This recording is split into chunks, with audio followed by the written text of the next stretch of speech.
औज़ुबिल्लाहिमिनश्शैतानिर्रजीम बिस्मिल्लाहिर्रहमानिर्रहीम। अस्सलाम वालेकुम डियर स्टूडेंट, उम्मीद करता हूँ कि आप सब ठीक होंगे। अल्लाह बारिक व तआला आप सबको अपने हिफ्ज़ो मान में रखे। आज की हमारी जो वीडियो का टॉपिक है वो है class third year chapter number 1 सहाफ़त। ये बहुत ज़्यादा अहम सवाल है, इसको बेटा आपने लाजमन याद करना है। ये सवाल बहुत ज़्यादा अहम है, पेपर में अक्सर आ जाता है। ठीक है, साथ साथ जो पेपर में आपको इम्पोर्टेंट सवाल जो आने हैं वो मैं आपको बताता जाऊंगा कि ये सवाल जो है वो ज़्यादा इंपॉर्टेंट है, इसको आप कर लें। ये सवाल ज़्यादा इंपॉर्टेंट है तो इसको आप कर लें। ठीक है, अब देखो बेटा, इसके अंदर ज़बान की अबलागी अहमियत बयान करें। इसके अंदर हम कौन कौन से टॉपिक जो है वो पढ़ेंगे।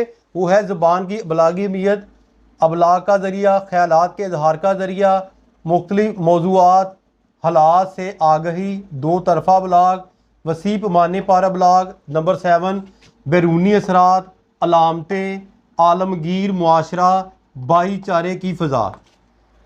ये टॉपिक हम इस सवाल के अंदर पढ़ेंगे।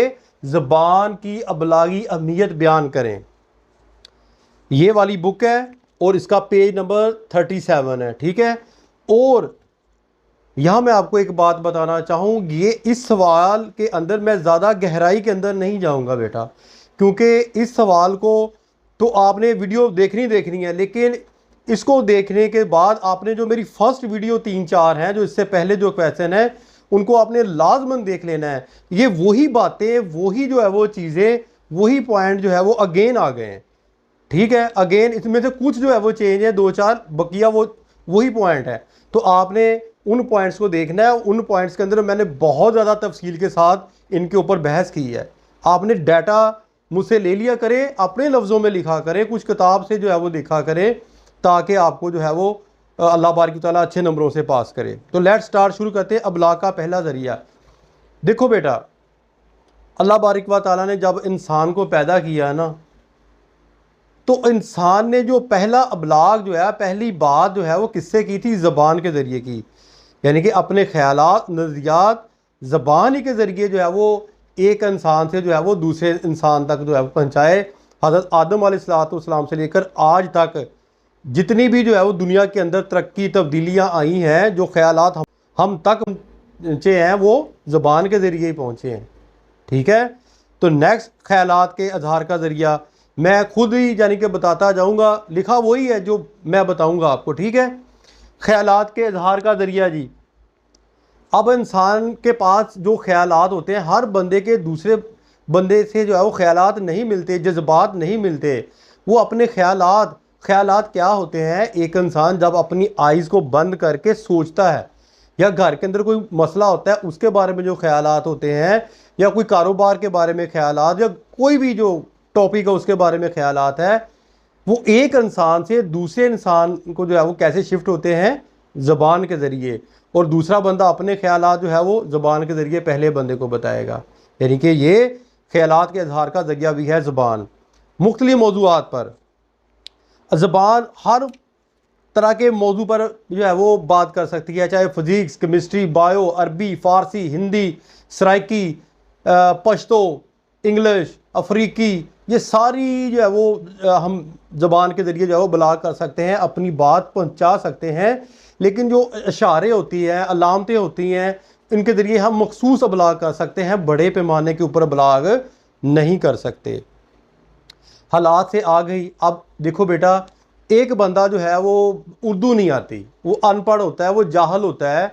ठीक है, इस तरह के लफाज जो है वो मेरा ख्याल है मुनासिब नहीं कहने, मुझे ये भी लफ्ज़ जो है वो अच्छे नहीं लगते, अनपढ़ कहना, जाहल कहना। एज ए रिस्पेक्ट के तौर पर मैं यही कहूँगा कि अगर किसी जो है वो बंदे को पढ़ना लिखना नहीं आता, तो एक बंदा जो है वो अखबार पढ़ता है, अखबार पढ़ के वो पास बैठे हुए, जी क्या लिखा है अखबार में, क्या लिखा है अखबार में। ठीक है, तो वो जब वो अखबार पढ़ लेता है, हाँ जी बताएं जी आज क्या हुआ, आज कौन सी खबर आ गई, आज उस शहर में क्या हुआ, पाकिस्तान कितनी तरक्की कर रहा है, ये सारा कुछ वो फिर बोल के बताता है, ये अखबार के अंदर लिखा हुआ है। यानी हालात से आ गई, मुल्क से दूसरे मुल्क से जो है वो आ गई, ज़बान के ज़रिए जो है वो मिलती है ना एक दूसरे से दूसरे बंदे तक। दो तरफ़ा ब्लाग ये होता है कि दो बंदे आपस में अपने ख्यालात और जज्बात, एक बंदा जो है नॉलेज दूसरे बंदे को दे रहा है और दूसरा बंदा पहले बंदे को नॉलेज दे रहा है। नेक्स्ट, वसी पैमाने पर अबलाग। वसी पैमाने पर अबलाग के लिए बेज़बान का सहारा लिया जाता है। एक माइक ले लें आप, ठीक है, ये वाला माइक है जी, ठीक है, और इसके ऊपर कोई सियासी लीडर जो है वो बात कर रहा है, आगे जो है वो लाखों का मजमा है, ठीक है, वो ज़ुबान के ज़रिए बोलेगा और लाखों बंदे जो है वो उसको सुन रहे हैं। यानी कि ज़ुबान के ज़रिए हम उसी पैमाने पर अबलाग कर सकते हैं। बैरूनी असरात, इंसान ज़बान की वजह से खारजी दुनिया के असरात भी कबूल करता है और इस तरह से वो दुनिया के दूसरे लोगों से भी ज़हनी तौर पर हम आहंग होने की कोशिश करता है। नेक्स्ट, अलामतें। जो बात आम ज़ुबान में ना कही जा सकती हो इसे अलामती ज़ुबान में जो हम कह सकते हैं। जैसे कि आप किसी घर में चले जाएं तो वहाँ कुरान मजीद पढ़ा जा रहा है, अब सब बच्चे खामोशी के साथ या बड़े उसको पढ़ रहे हैं। अगर कोई नए आने वाले बंदे होते हैं, जो बच्चे आते हैं शरारती, तो बड़े लोग उनको क्या कहते हैं, बैठ जाओ, चुप कर जाओ। यानी कि ये भी इबलाग का ज़रिया है। इससे उन्होंने सोचना है कि यार ये हमें ऐसे क्यों कह रहा है, खामोश जो है वो क्यों कह रहा है कि खामोश हो जाओ, ठीक है ना। यानी कि अलामतें भी जो है वो बात करने का ज़रिया है। आलमगीर मुआशरा, ज़बान की वजह से आलमगीर मुआशरा वजूद में आता है। दुनिया के मुख्तलिफ ममालिक में रहने वाले लोग दूसरे ममालिक के लोगों के हालात से बाखबर रहते हैं। वो दूसरे ममालिक के लोग किस तरह रहना सहना उठना बैठना और अपने मुल्क का मुआवजा करते हैं, एक आलमगीर मुआशरा वजूद के अंदर आता है। नेक्स्ट, भाईचारे की फ़ज़ा। इंसान दूसरों को अपना ग्रोवीदा बनाने के लिए बेहतरीन अखलाक का मुजाहरा करता है। वो अपनी गुफ्तगू में कोई नाशाइस्ता लफ्ज़ इस्तेमाल नहीं करता, जिसकी वजह से भाईचारे की फ़ज़ा पैदा होती है। और ये बात सिर्फ ज़बान की वजह से होती है। भाईचारे की फ़ज़ा ये होती है कि बाद दो आदमी आपस के अंदर जो है वो उनके दरमियान फ़ाइट हो गई, लड़ाई झगड़ा हो गया है, तो क्या करते हैं कि तीसरा बंदा जो है वो एक पढ़ा लिखा बंदा उन दो बंदों को जो है वो मुख्तलिफ दलाइल देकर, कुरान मजीद की रूह से जो है वो दलाइल देकर उनको ये कहता है कि यार आप सुलह कर लो। और जब दो बंदे जो है वो मुसलमान आपस में जो है वो सुलह कर लेते हैं तो अल्लाह बारिक व तआला उनके अगले पिछले सारे गुनाह माफ़ कर देता है। ये वाली चीज़ें आपने किताब के अंदर नहीं लिखनी। ये जो मैंने आपको इस्लामी बात बताई है आपके नॉलेज में इजाफा के लिए, ये तो एंड चल रहा है ना, इस वजह से मैंने आपको बात बताई है ये वाली, ठीक है। इसको आपने अपना लिखना नहीं है, अपने माइंड में रखना है। एज ए लेक्चर के तौर पर मैंने ये बातें आपको कुछ इशारे कुछ कनाए मैं देता हूँ। आपने अपने जहन को मद्देनज़र रखते हुए, ठीक है, उन चीज़ों को आप जो आपको ज़रूरी लगे वो मेरे लेक्चर से ले लिया करें, जो नहीं लगती वो उनको स्किप कर लिया करें। कोई ऐसी बात नहीं बेटा, वो आप बहुत अच्छा कर रहे हैं। मेरा तो काम है आपको बताना, पढ़ाना, समझाना, ताकि आपको तमाम पॉइंट्स का जो है वो पता चल जाए। इस सवाल के अंदर मैं गहराई के अंदर नहीं गया, मैं अगेन कह रहा हूँ, क्यों?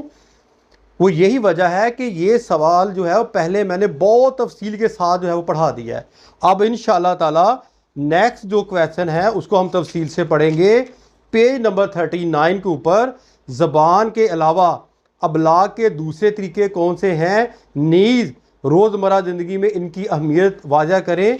ये काफ़ी लॉन्ग सवाल है, मैं कोशिश करूँगा इसको कंप्लीट जो है वो पढ़ा जाए, ठीक है। जो लेक्चर आगे नया लेक्चर आ रहा है उसको मैं ज़रा स्ट्रॉन्ग तरीके से पढ़ाता हूँ ताकि आपको जो है वो समझ आ जाए। और कोशिश करें कि ये जो बातें, ये जो लेक्चर मैं आपको देता हूँ वीडियो की सूरत में, इसका लिंक राह इल्म ऑफिशियल का जो लिंक है अपने दोस्तों को भी शेयर करें, अपने फ्रेंड्स को भी शेयर करें, ताकि उन तक भी जो है ये मैसेज पहुँच सके।